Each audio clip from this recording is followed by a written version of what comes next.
বাবা মায়েরা সন্তানদের নিয়ে হাসপাতালে গিয়েছিলেন চিকিৎসার জন্য, কিন্তু শিশুরা ফিরেছেন মরণব্যাধি এইচআইভিতে আক্রান্ত হয়ে। পাকিস্তানের তৌনুসা শহরের অন্তত ৩৩১টি শিশুর গল্প এখন এমনই বিষাদময়। ২০২৪ সালের নভেম্বর থেকে ২০২৫ সালের অক্টোবরের মধ্যে এই বিপুল সংখ্যক শিশু এইচআইভি আক্রান্ত হিসাবে শনাক্ত হয়েছে। কিন্তু কিভাবে? এক অনুসন্ধানে বেরিয়ে এসেছে চাঞ্চল্যকর তথ্য। তৌনুসার তহসিল হেডকোয়ার্টার হাসপাতালই সম্ভবত এই মরণব্যাধির উৎস। হাসপাতাল কর্তৃপক্ষ দাবি করেছিল তারা সংক্রমণ নিয়ন্ত্রণে জিরো টলারেন্স নীতি নিয়েছে।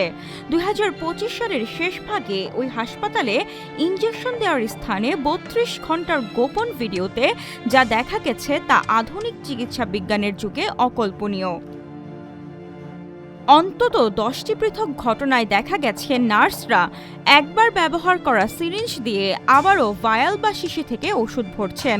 এতে ভায়ালটি সংক্রামিত হচ্ছে এবং পরবর্তী রোগীদের শরীরে অবলীলায় ভাইরাস প্রবেশ করছে। 4 বার দেখা গেছে একই ভায়াল থেকে ওষুধ নিয়ে সরাসরি ভিন্ন ভিন্ন শিশুকে দেওয়া হচ্ছে। চিকিৎসক ও নার্সরা জীবাণুমুক্ত গ্লাভস ছাড়াই রোগীদের স্পর্শ করছেন।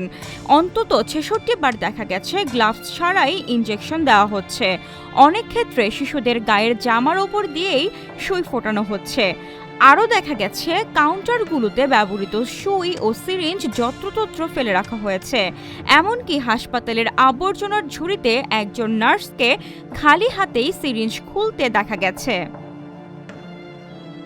ক্লিনিকের চিকিৎসক ডক্টর গুল কায়সরানি প্রথম এই ব্যাপক সংক্রমণটি লক্ষ্য করেন।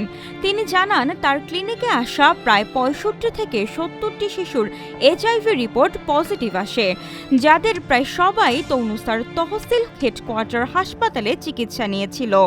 একজন বাবা তাকে জানিয়েছিলেন যে তিনি নার্সদের সিরিঞ্জ বারবার ব্যবহার করতে দেখে বাধা দিয়েছিলেন, কিন্তু তাকে তুচ্ছতাচ্ছিল্য করে থামিয়ে দেওয়া হয়। তবে হাসপাতালটির বর্তমান প্রধান ডক্টর কাশিম বুজদার গোপন ক্যামেরায় ধারণকৃত ফুটেজগুলোকে সাজানো বলে দাবি করেছেন। সামান্থা আলী, আজকের পত্রিকা।